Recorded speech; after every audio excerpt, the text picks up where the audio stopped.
Hello and welcome to the Sydney Opera House Playhouse. We are here on the set of Macbeth. I'm James Evans, the director of this production, Bell Shakespeare's production of Macbeth. First of all, let me acknowledge the traditional owners of the land on which we meet today, the Gadigal people of the Eora Nation, paying respect to elders past and present, and shout out to all our First Nations friends, schools and teachers and kids watching this broadcast today. Guys, I'm going to introduce you to the cast. I'm very pleased to be joined by the cast of Macbeth. But first of all, let me thank the Sydney Opera House. This show is produced in partnership with the Sydney Opera House, and we love working with them, and we love working with this venue. Now I'm going to throw to the actors, and they're going to introduce themselves and tell you which part they play. And then what we're going to do over the next half hour is I'm just going to have a chat, ask some questions, and also I've got some questions from you guys that hopefully our actors will be able to answer as well. So throwing over to you first, Tuso. Hi, my name is Tuso and I play Malcolm. Hello, my name's Owen. I play the role of Banquo and the Bloody Captain. Hi, my name's Ivan and I play the role of Macbeth. Hi, I'm Abby Lee. I play Fleance, Seaton, Witch 3, and Lord, and I think a messenger as well. Yeah. Hi, I'm Lena, and I play Lady Macbeth. Hello, I'm Georgie, and I play Duncan and Macduff. Hello, I'm Sabrina, and I play Witch 2 and Ross. And hello, I'm Alice and I play Lady Macduff, Witch, Lennox and Murderer. Yeah, so as you can see, we got 8 actors in this show, and of course the play of Macbeth has more like 30 or 40 characters in it. So one of the things that we have to do, one of the decisions that we have to make early on in the process is cutting down the text and also condensing some of the characters and thinking about the doubling and which characters can play which other parts. And what we've done in this production is all of the changes, all of the costume changes happen right here on stage. So you can see we've got some clothing racks up the back there. The actors, whenever they're going to change character, they just go up to one of those clothing racks, take off a coat, put on another shirt, put on a hat or something, and then they're another character. And one of the reasons behind this is that we're not hiding the fact that this is a play. This is storytelling. Our actors are storytellers, and they're taking you through this journey as storytellers. We're not trying to pretend that this is real. And so we wanted to show kind of the bare bones of theatre making to you, which is also why you can see that the back wall is all exposed, all the wires and stuff. It's very clear that we're in a theatre and we're telling this story to you. Now, I want to throw a couple of questions to you guys. And first of all, to you, Ivan, playing Macbeth. It is a huge undertaking. You're doing it twice a day. Yes. What do you do to prepare to play a role like this? Thankfully, we had a rehearsal process. We had about 3.5 weeks where we kind of sort of determined what we were going to do, how we were going to say things, how we were going to interact with the fellow actors. And so that, in a sense, gives you a chance to get a gauge of what it is to do the show.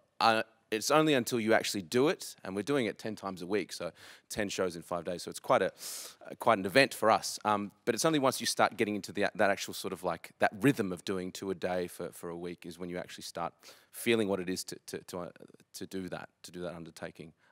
In terms of preparing for a role, I mean, I'm not very big on like having to, I don't know, go punch a wall to get angry or something like that. I find that the text helps a lot. You know, there's so much in Shakespeare that helps an actor in terms of imagination, in terms of connecting to the text. So it's really not that difficult to kind of go on the journey and the ride of Macbeth. Yeah, right. Okay. And Tuso, we were talking about doing 10 shows a week. How do you just keep coming back and keeping it fresh every time? How do you do that? Oh, well, there's different elements of it, like from audience participation, which I'm lucky to be involved in. My character Malcolm, in one of the scenes, comes out and has to participate with the audience, and sometimes you may rail them up and, this doesn't happen the way it should.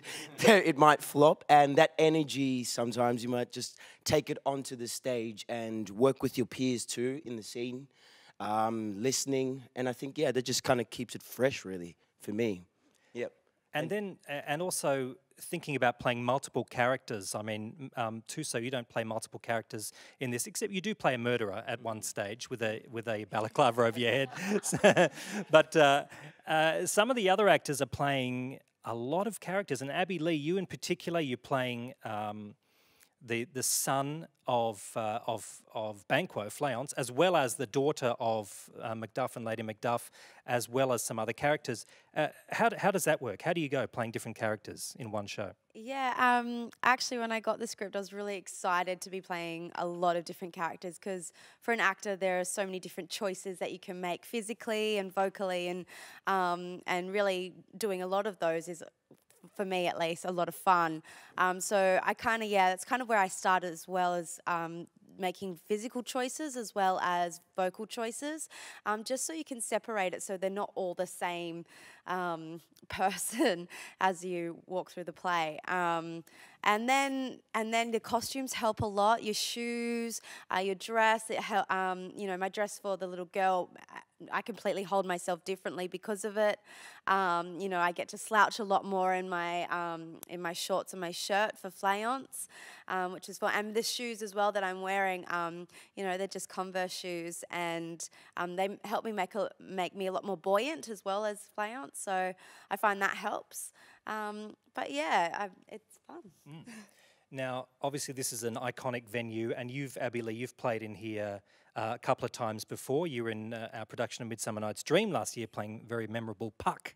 But for some of the actors here, this is their first time on the Sydney Opera House stage. And Lena, that's certainly the case for you. Although you've had a long career and very experienced, this is your first time performing at the Sydney Opera House. So how's that been for you? Oh, it's been a dream, really. I mean, you know, I arrived in Australia when I was 16, and I remember one of the places that we went to visit was the harbour, you know, and looking at the Opera House, I was like, wow, it's so much smaller than the pictures, you know, like, and but you know, at the time I didn't even know that I was going to be a performer or an actor, and but I just thought, imagine performing here, what it would be like. So, you know, when I go to work every day now and I look at the harbour, smell that air, and I just go, I work here. What a dream. Yeah.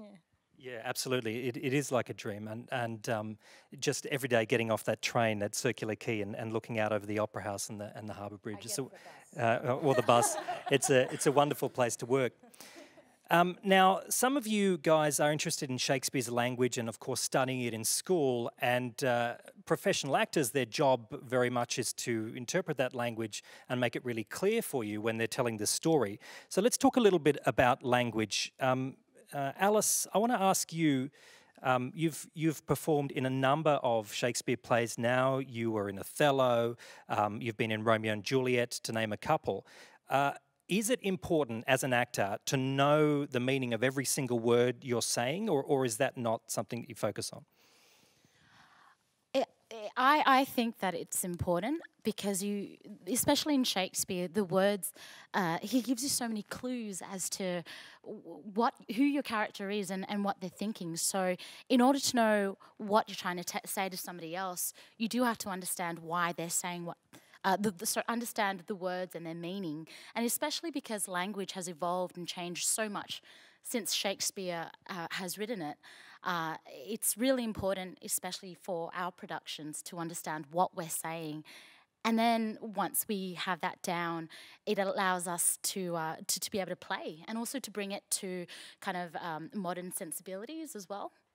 Yeah, absolutely. And I guess, Dorji, when you are when you're first given a Shakespearean script, you know, and I guess for some of our students out there, it might be a bit overwhelming, this kind of wall of words, some of it quite impenetrable. What's the first thing you do? What do you do with a script when you first get it? Yeah, I mean, I can only tell you what I do as an actor from an acting perspective personally, and that's, firstly, I try and get a hold of the world that the play exists in. So I'll generally do a little bit of research online myself, if I admit to that, and I'm even prone to looking at film references often, and just trying to get a feel for exactly what I'm entering into. And then once I've got that in place, I'll make sure I have readily available texts that I can look to or refer to during the reading of the piece. I make sure I'm on board with every single idea throughout. There's things like the Arden, which are known as, I suppose, the Bible of sorts, or one of your go-tos. And having those reference tools, I find, means you don't get left behind. And having looked into the world at the beginning and a feel for the characters and the place you're entering, it means you're less prone getting left behind, and then you can meticulously find your way through it. And I find, as opposed, this is just my approach, mind you, as opposed to going in fresh with nothing at all, I find sometimes if I go fresh without doing any of that other stuff, I can get a little bit, I find it a little bit more meandering, and I can find it a little harder to find my way through the maze, whereas that's my personal approach. Yeah, so basically if you're clear on what you're saying and you've done the work, then it makes it much easier for the audience, right? Yeah, that's right, and not just me being clear, but also what every other actor, or sorry, I should say character, is saying in the text. I think it's really important you know what everyone's saying, why they're saying it, what's happened off stage in terms of the piece, what's happening behind the scenes, and what's the essential context of where everything is happening. And once you know that, it can inform your choices and make sure A, you're listening to others, and B, you know where your character's coming in, why they're coming in, and what they're looking for when they come in. Yeah, right. And I'm wondering, Owen. Again, someone who has had a lot of experience with Shakespeare and with non-Shakespeare texts, is there a difference between approaching a Shakespeare text and a non-Shakespeare play as an actor? Yeah, I think so. It's hard to make sweeping generalizations, but in Shakespeare, the themes, the language, the emotional journey are all so much bigger, and the physicality, I think, as well. So it demands a much higher level of rigor in the rehearsal process. You need to make sure that you do a proper physical warm-up and a vocal warm-up, otherwise getting your mouth around those words is going to be really hard. And the scope of the storytelling is so much bigger, which is a real treat as an actor, because you're dealing with these people who are murdering each other to become king, or are dealing with prophecies and the supernatural and things like that. So it's a bigger space to play in, and I think it's a lot more fun. Yeah, absolutely, it is, and you really have to kind of rise to meet the size and of the imagination of Shakespeare's world, don't you? Which I think is really rewarding and satisfying as an actor. One of the hard things about Shakespeare is it's much harder to, if you lose a line, if you drop a line, hey, Lena, what do you reckon? It's happened a few times before, and we can all admit to it. Except maybe Ivan, he's a machine. But apart from that. We've all dropped a line once or twice. And let me ask you this, Sabrina. I know that's happened to you a couple of times. Yes. What do you do when Shakespeare's language just kind of flies out of your head? Well, for me, definitely when I was in Year 10, Year 11 and Year 12, Shakespeare was my enemy. I couldn't stand it. I didn't know how to approach it. It was too intellectual for me. And then it wasn't until after I left high school, actually, that and when I started becoming more interested in acting, that I would get up, and once I started saying the words out loud, even if it was just reading it or getting up on the floor, that's when I had a better relationship with the language, because it started to make more sense to me. Instead of just reading it or listening to a teacher talk about it, I could actually feel and taste the words in my mouth, and especially getting up on the floor, then it comes into my body. So a lot of the time when I do lose, on the rare occasion, I lose my words a lot. When I do lose my train of thought or I get lost, I really just have to sit there and breathe and think more about. For me, I definitely, when I look at characters, I don't even like calling them characters. I prefer to call them souls. Because at the end of it, it's a human being that's in that situation. So if I ever feel lost, I just have to sit there and breathe, remember who this character is, who this soul is that I'm playing, and then the words start coming back to me. And especially if I've spent some time on the floor, speaking it, tasting the words, tasting the language, well then, eventually it comes back. It may take time, but it's the thing with Shakespeare is you really have to be patient with yourself, and you have to be patient. Even we've got a really great ensemble, and we've all got different ways of working, but within the room, there's been a lot of patience with how different people work. Yeah, yeah, that's great. And you know, I mean, one of the things about losing a line, I think, also on stage, is that you're very often supported by your fellow actors, aren't you? And we'll all help each other out. And also the gap that you think, as an actor, you think it's taken 1,000 years, but in fact it's usually just a second or two that you've lost your line, and the audience doesn't really notice, do they? Sometimes they do, but not usually. Now, thinking about our specific production here, guys, now I should acknowledge some of the other creative team that have worked on this show, who are such a wonderful team. Scotty Witt, of course, the fight director and movement director, and we'll talk about him and his work in just a minute.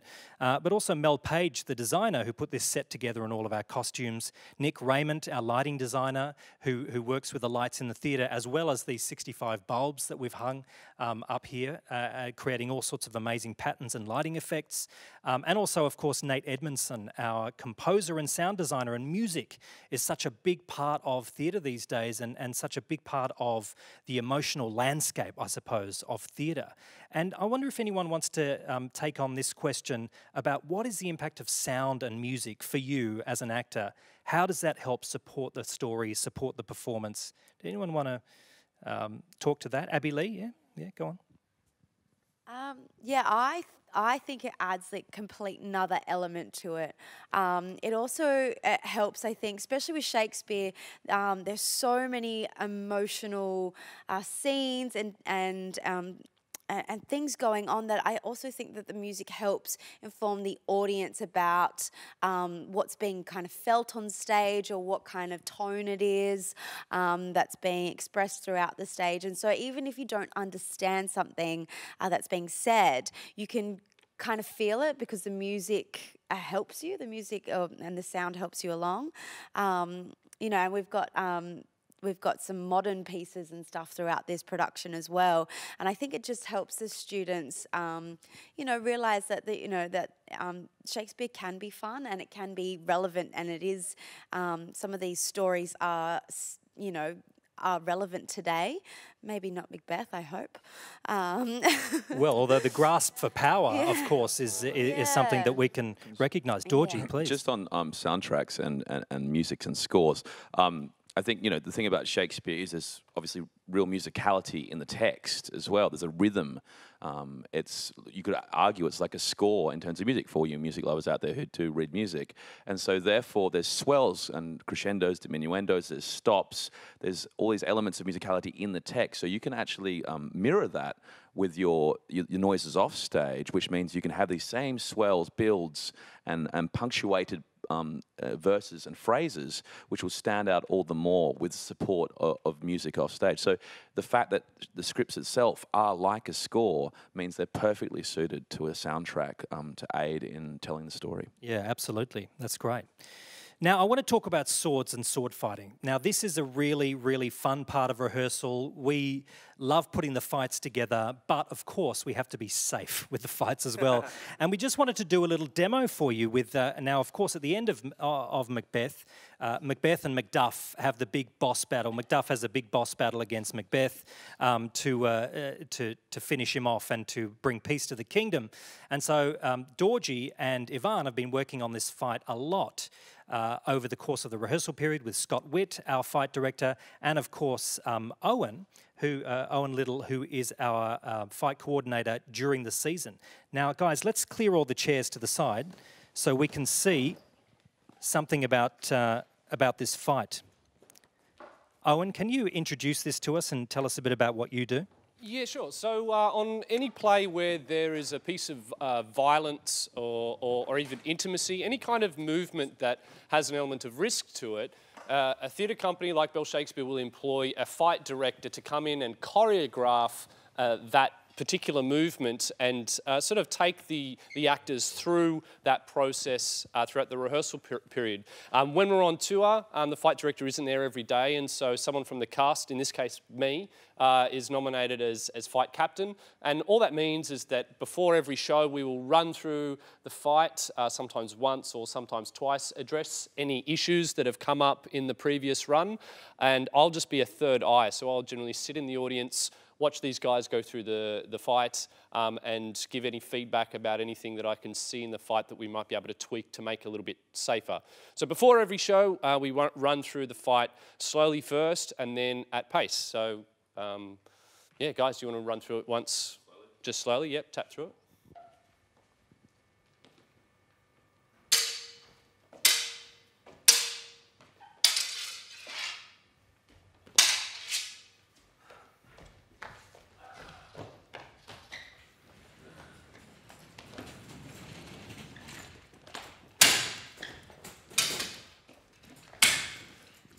Going through it at half pace, like the guys are doing now, gives them an opportunity to be really specific about all of the movements, what their bodies are doing in relation to each other, in relation into the weapons that they're wielding, so that when they go through it again at speed, with the motion and pace and text and things like that, then we're sure that it's going to be the same and it's going to be safe.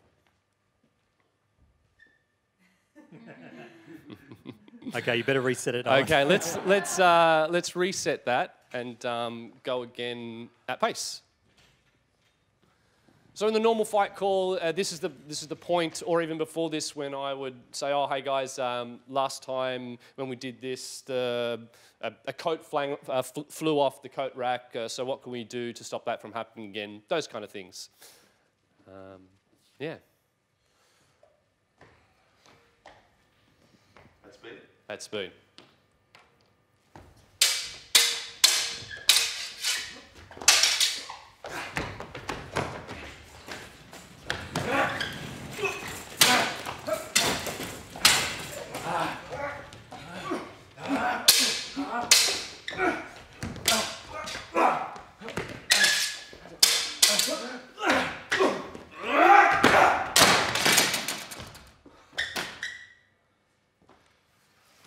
Wow, fantastic, guys. That's really, really awesome. Yeah, you can give them a round of applause, rest of the cast, sure. Okay, let's bring the chairs back into the middle for a couple more questions here. Now, you'll notice, as they're setting up again, you'll notice that in the fight, we use the coat rack there, and I guess that was part of the aesthetic that we wanted to establish in this production, is that all of the elements that go into telling the story are here and visible on stage, and all of the elements that are on stage can be used to tell the story. And the stools and the coat racks and all of the props and everything that is used in the show is visible and right there on the stage, ready to be used. So that's always fun, to whip out that coat rack and see the audience's response. Tuso, let me grab my questions there. Thanks, man. Okay. So the fighting obviously is a big part of the show. Safety is obviously a big concern for us. And the other physical elements, guys, can I just throw this question open to you?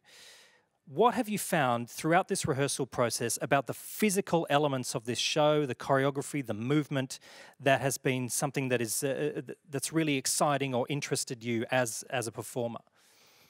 Sabrina, you guys, as the witches, you have certain kinds of movement that we've worked on. How do you think that brings out the particular character of the witches?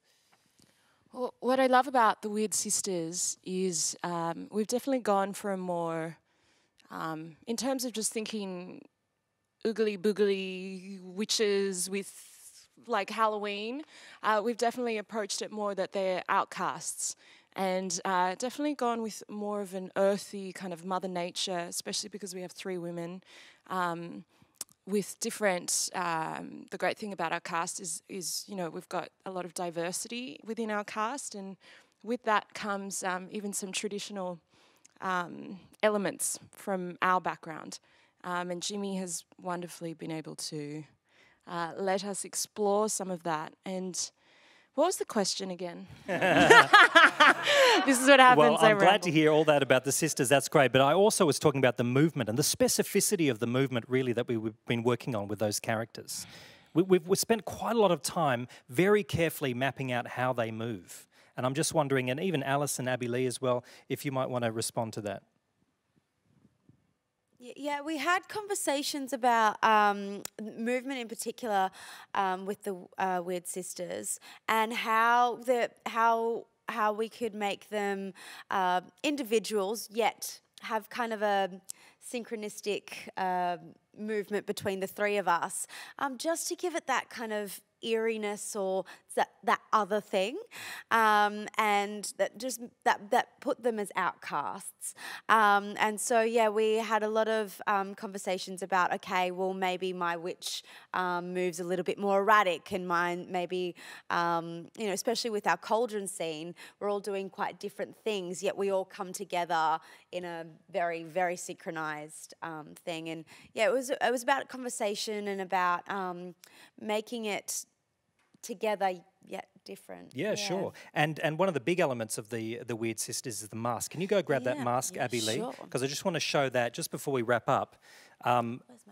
Props and costume elements are, of course, a big part of any production. So this is one of the masks that this is the mask that Abby Lee uses, and you can see it's a fox. It's really creepy under under our show lights. Yeah, and I don't know if you can see inside it. You might be able to see. Get on your microphone, yeah. Yeah, it's all got. We had a lovely costume designer put a lot of foam in it so it can sit on our heads properly. Because when they first got them, they were all just this outside kind of rubber kind of thing. So it just gives it that other. It makes it look like a fox head. And our eyes obviously aren't where the fox's eyes are. So we're having to position the fox's heads on our heads quite lower down. And so that's another element that we've had to work with as the witches, is puppet mask work, making them look realistic and yet creepy at the same time. Yeah, absolutely. And it brings a really spooky element to those scenes. Just before we wrap up, Lena, I was wondering if you can grab, because we work with fake blood in this production, and I wonder if, Lena, you could grab those knives.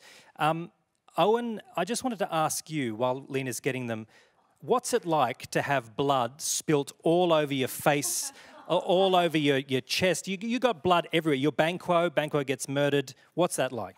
It's really messy.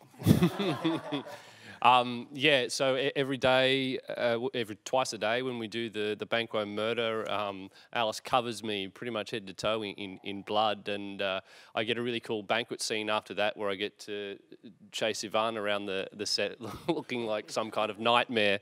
But then I've got to run off set and mop myself up with a wet towel. And before I go on stage, I need to cover all of the bits of my skin that come into contact with blood with this cream called barrier cream, so it's easy to get off. So it's cool, but at the same time, yeah, super messy. Otherwise, you'd have kind of a pinkish hue constantly. Yeah, and sometimes I do. Sometimes, and I'll miss a bit, and I'll go home, or I'll be on the bus, and someone will be like, "Oh, you're all right. You're bleeding from your ear."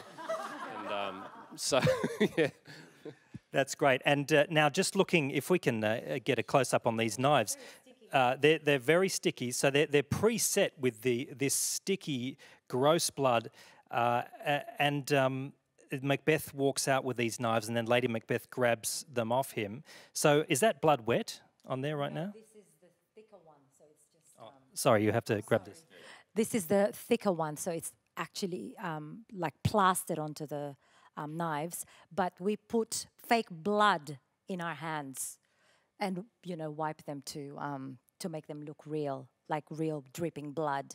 So then it looks like the effect of you having murdered King Duncan or been involved in that murder. And as I recall, we went through quite a few different kinds of fake blood before we settled on this one that looks really gory and realistic. Thanks so much, Lena. Do you want to pop those down or hold on to them? Or yeah, maybe just pop them down next to you. Well, guys, I want to thank all of our actors here today, Tuso, Owen, Yvonne, Abby Lee, Lena, Dorji, Sabrina and Alice. Thank you so much for your generosity in answering all of these questions. Thanks to all of you for your questions out there. I should also acknowledge Foxtel, our national schools partner who supports this production, as well as our in-school work, all of our corporate partners and donors, and of course trusts and foundations who support our work. And Sydney Opera House, who have very kindly helped us to do this live stream and Q&A.